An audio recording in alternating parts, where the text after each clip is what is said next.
जय हिंद साथियों। आज हम जानेंगे समाजवादी पार्टी के पांच ऐसे दिग्गज प्रत्याशी जिनको समाजवादी पार्टी अगर मैदान में भेज दे टिकट देकर। साथियों गौर करिएगा मेरी बात, टिकट देकर तो भारतीय जनता पार्टी उनको हरा नहीं सकती।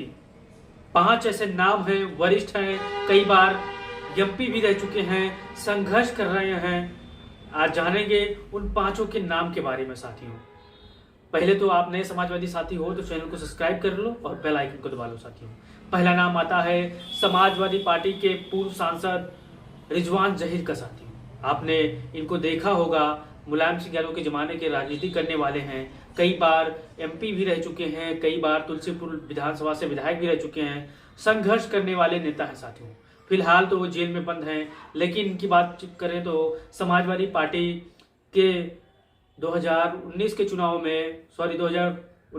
में जिस हिसाब से समाजवादी पार्टी और गठबंधन को मजबूती दिलाई थी, राम सिरूमणि वर्मा को वहां पर चुनाव जितवा दिया था। साथियों भले ही 53-54 वोटों से जितवाया हो, लेकिन जिस हिसाब से समाजवादी पार्टी के निर्देश पर मेहनत किए, संघर्ष किए, उनको चुनाव जितवा दी। साथियों 2014 के चुनाव में पूर्व सांसद अतीक अहमद को इन्होंने चुनाव हरवा दिया था। साथियों लेकिन रात गई बात गई, अब समय है 2024 का।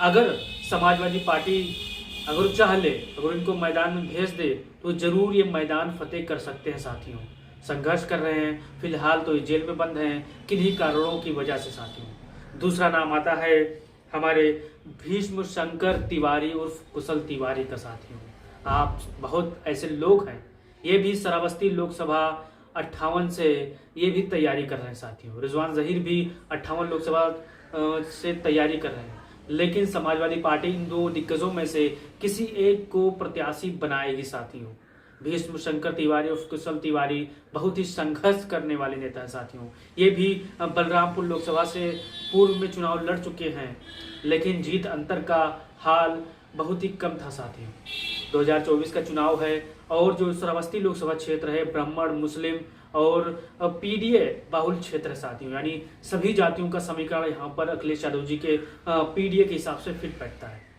अब कुशल तिवारी जी संघर्ष कर रहे हैं, गरीबों, शोषितों, वंचितों से मिल रहे हैं, लगातार अपनी बात कर रहे हैं और हो सकता है समाजवादी पार्टी इन दोनों में से किसी एक को प्रत्याशी मैदान में उतार सकती है। साथियों फिर तीसरा नाम आता है रमाकांत यादव जी का। साथियों आप इनको जानते होंगे, बहुत लोग इनसे परिचित होंगे, बहुत लोग इनसे मिले होंगे। मुलायम सिंह यादव के जमाने से संघर्ष कर रहे हैं, कई बार एमपी भी रह चुके हैं, विधायक भी रह चुके हैं, वर्तमान में ये भी जेल में बंद है। साथियों और वर्तमान में समाजवादी पार्टी के टिकट से ये एमएलए हैं आजमगढ़ से। साथियों सच्चाई के साथ रहते हैं, झुक नहीं सकते किसी के आगे, चाहे कुर्सी रहे या न रहे। साथियों अब कितने भी हमारे समाजवादी साथी रमाकांत यादव जी के बारे में जानते होंगे, कमेंट बॉक्स में जरूर बताओ। अगर अखिलेश यादव जी, फिलहाल तो धर्मेंद्र यादव जी को आजमगढ़ भेजा गया है, लेकिन किन्हीं कारणों से अगर धर्मेंद्र यादव जी प्रत्याशी फिर से वापस वहां बदायूं जाते हैं और इनको यहां पर लाया जाता है तो बहुत ही शानदार प्रत्याशी के रूप में ये होंगे आजमगढ़ लोकसभा से। साथियों अब जितने भी हमारे आजमगढ़ के साथी होंगे इनके बारे में जरूर बताएंगे, क्योंकि बहुत ही तेज तर्रार और बहुत ही दिलेर इंसान है। साथियों रमाकांत यादव जी।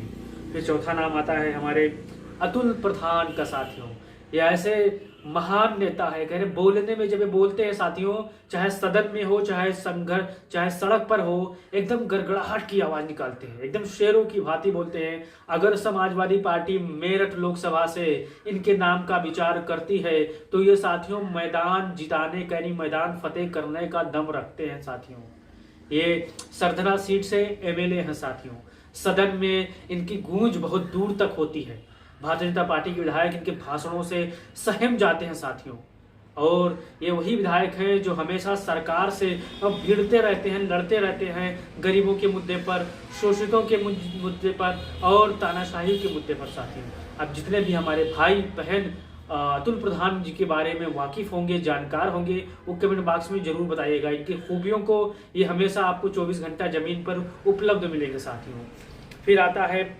पांचवा नाम माता प्रसाद पांडे। साथियों पूर्व में विधानसभा अध्यक्ष भी रह चुके हैं, वरिष्ठ नेता हैं, बुजुर्ग हैं और जमीनी हकीकत इनको पता है। साथियों एक तरफ से समाजवादी पार्टी का चाणक्य भी कहा जा सकता है। साथियों बुजुर्ग हैं, राजनीति में इतना अनुभव है कि सीट देखकर बता सकते हैं कि कौन सा प्रत्याशी यहाँ पर जीत सकता है, कौन सा प्रत्याशी यहाँ पर चुनाव हार सकता है। साथियों, समाजवादी पार्टी इन पर भी अगर दांव लगाती है डुमरियागंज लोकसभा से, यानी सिद्धार्थनगर के आसपास की जितनी भी एरिया आती हैं डुमरियागंज लोकसभा से, ये सिद्धार्थनगर क्षेत्र से विधायक हैं साथियों, और ये डुमरियागंज लोकसभा लगता है। अगर इन पर समाजवादी पार्टी विश्वास करती है तो ये भी मैदान मार सकते हैं। संघर्ष कर रहे हैं, शोषितों वंचितों बुजुर्गों की आवाज सदन में उठाते हैं और पूर्व में विधानसभा अध्यक्ष रह चुके साथियों। मुलायम सिंह यादव के साथ कंधा से कंधा मिलाकर राजनीति सीखी है, कैसे विपक्ष को धाराशाही करना है, कैसे जमीन पर संघर्ष करना है, कैसे गरीबों को न्याय दिलाना है, सारी खूबी इनके अंदर है साथियों। ये बहुत ही दिलेर इंसान है ये भी। अब जितने भी हमारे समाजवादी साथी, इन पांचों नाम में सबसे बेहतर नाम है, कमेंट बॉक्स में अपनी राय दीजिएगा और कमेंट बॉक्स में अपने विधानसभा अपने लोकसभा के बारे में जरूर बताइएगा, ताकि अगली वीडियो मैं आप पर उन पर बना सकूं साथियों। ये 5 रहे ऐसे लोकसभा क्षेत्र के प्रत्याशी जिन पर समाजवादी पार्टी अगर दांव खेलती है तो ये पांचों में से पांचों जरूर मैदान मान कर आएंगे साथियों, मैदान फतेह कर आएंगे, समाजवादी पार्टी का झंडा गाड़ के आएंगे साथियों। आप वीडियो शेयर करिएगा, चैनल को सब्सक्राइब करके बेल आइकन को दबा लीजिएगा साथियों। जय हिंद, जय भारत, जय संविधान।